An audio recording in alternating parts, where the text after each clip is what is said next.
In a quiet little town of Evergreen Hollow, winter usually arrived gently. Snowflakes drifted down like feathers, settling softly on rooftops, sidewalks, and branches of tall evergreen trees.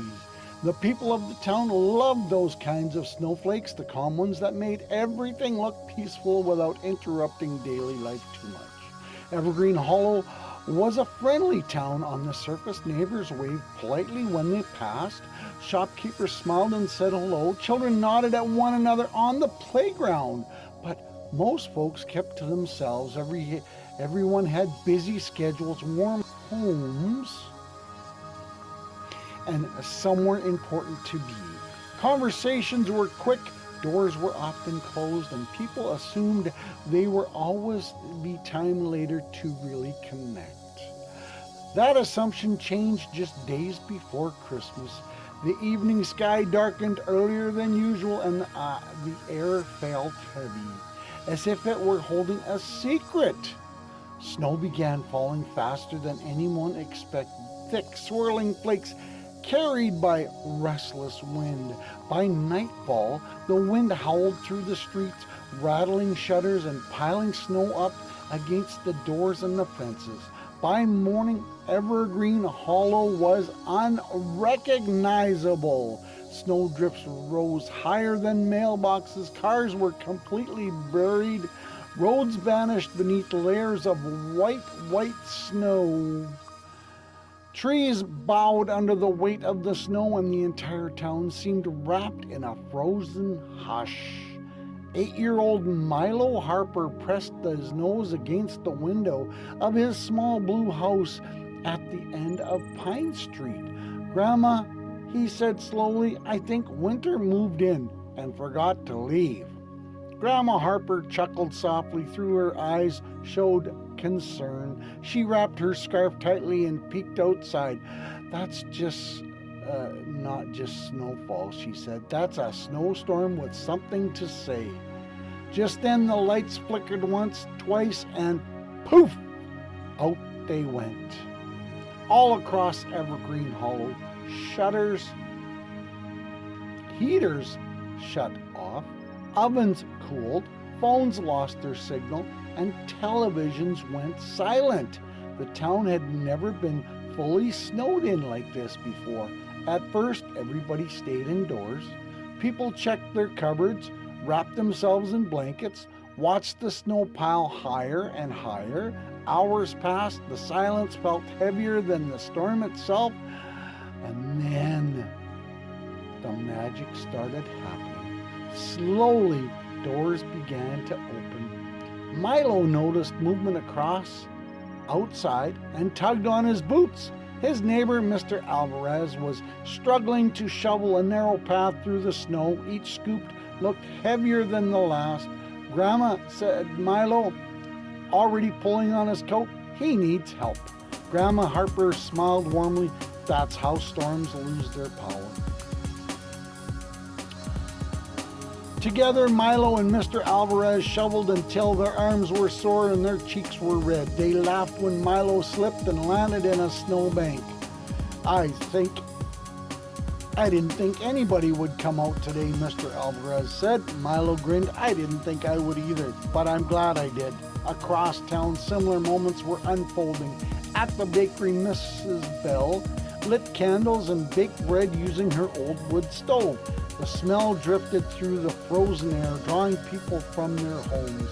She handed out warm loaves, refusing payment at the apartment building on Cedar Lane.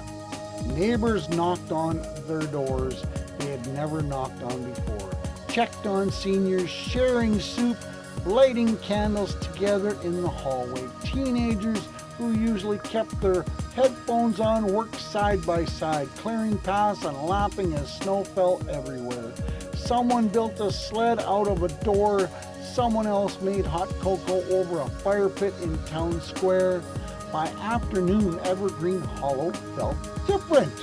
Not because the snow had changed, but because the people had. Children who barely knew each other built enormous snow forts together.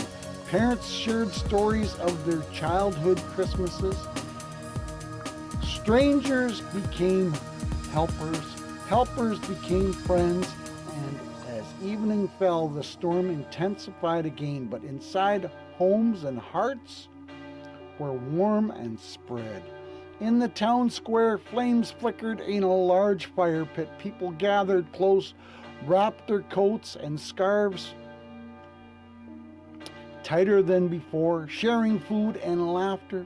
Milo sat beside Grandma Harper, sipping hot cocoa. "Grandma," he whispered, "why didn't we do this before?" She looked around at the glowing faces, the kindness, the shared smiles. "Sometimes," she said gently, "it takes being slowed down to remember what matters." Just then, something magical happened. The wind softened, the snow slowed, and from the sky fell larger flakes, sparkling as if dusted with starlight, and the children gasped. "It looks like Christmas snow," someone exclaimed. As the final flakes touched the ground, the town lights flickered back on. Cheers erupted, people clapped, hugged, and smiled, but no one rushed back inside. They stayed, they talked, they promised. As the fire crackled in the town square, snow continued to fall gently around Evergreen Hollow, blanketing the world in a soft, blowing hush. No one felt rushed, no one checked the time. It was as if the storm had pressed pause on the world and invited everybody to simply be together. Milo noticed something else too. People were listening, really listening. Mrs. Bell sat beside Mr. Jenkins, learning that he used to play the violin when he was younger, but stopped when life became too busy. A group of children gathered around him, asking if he could still play. "I think I remember how," he said with a shy smile. Someone brought an old violin case from their home nearby. Mr. Jenkins tightened the strings, took a deep breath, and played a soft, wobbly tune. It wasn't perfect, but it was beautiful. Applause filled the square, and Mr. Jenkins wiped away a tear he hadn't expected. Nearby, a young mother named Claire rocked her baby while talking with Mrs. Chen, who lived alone and rarely left her home. "I didn't think anybody noticed me anymore," Mrs. Chen admitted quietly. Claire smiled and gently placed the baby's mittened hand in Mrs. Chen's palm. "We notice now." The storm hadn't just brought people outside, it had opened hearts. As night deepened, the temperature dropped, but the warmth of togetherness only grew stronger. Sometimes someone suggested telling stories, not Christmas stories from books, but real ones. One by one, people shared moments they had never spoken out loud before. A teenager talked about feeling invisible at school. A father admitted he had worked too much and missed the kids.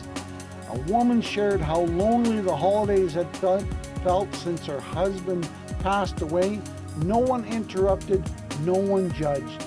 They listened. Milo sat close to Grandma Harper, leaning against her side. "Is this what Christmas feels like?" he whispered.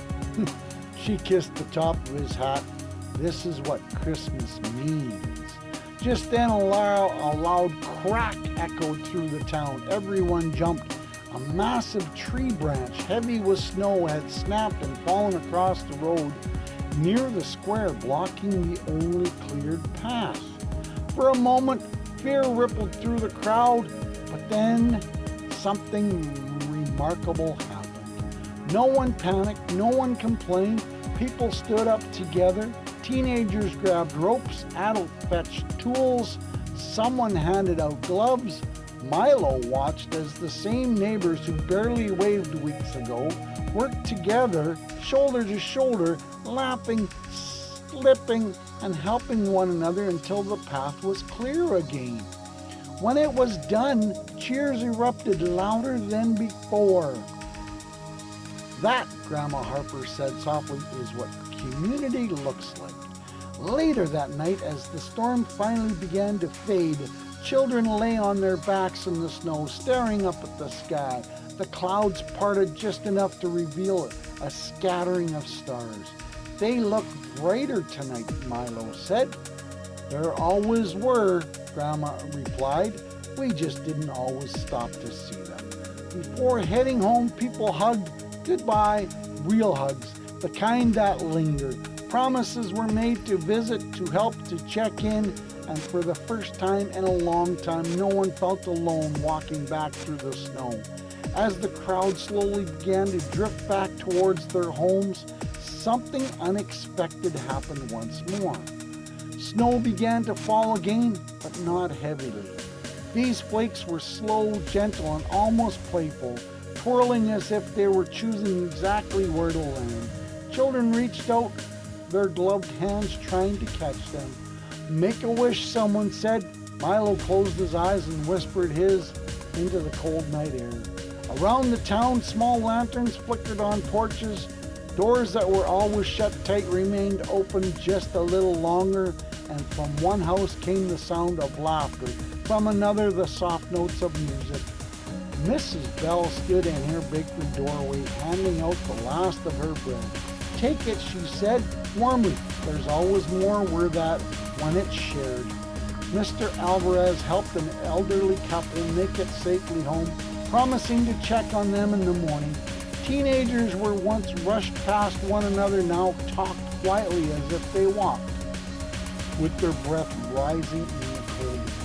Milo noticed something important. People weren't saying goodbye the way they used to. They were saying, see you around. They were saying, see you tomorrow. Grandma Harper squeezed Milo's hands. That's how you know something's changed, she said. When people plan to come back. As Milo climbed into bed later that night, the storm finally quit. He felt warm in a way blankets couldn't explain. Outside, Evergreen Hollow rested under a soft layer of snow, but inside the town, something new had taken root. Connection. As Milo drifted off to sleep, he was certain of one thing. No matter how long it took for the snow to melt, the friendships it created would last far beyond winter. The next morning, Evergreen Hollow woke up brighter than ever. Roads were cleared together, doors remained open, people waved, not out of habit, but out of friendship. From that year on, the town celebrated Snowstorm Day every December. Phones were turned off, meals were shared, stories were told, and whenever the snow fell a little heavier than usual, Milo smiled because he knew the greatest storms don't come to divide us. They come to bring us together. Wow! Here's the moral of the story. Sometimes life sends us a storm not to stop us, but to slow us down. When we help one another, we share what we have and take time to truly connect. We discover that kindness and friendship are the warmest gifts of all, especially at Christmas. Wow! Wasn't that awesome, boys and girls, mums and dads? Come back again tomorrow for another wonderful story from Santa Papa John at Storytime by Santa. Ho, ho, ho!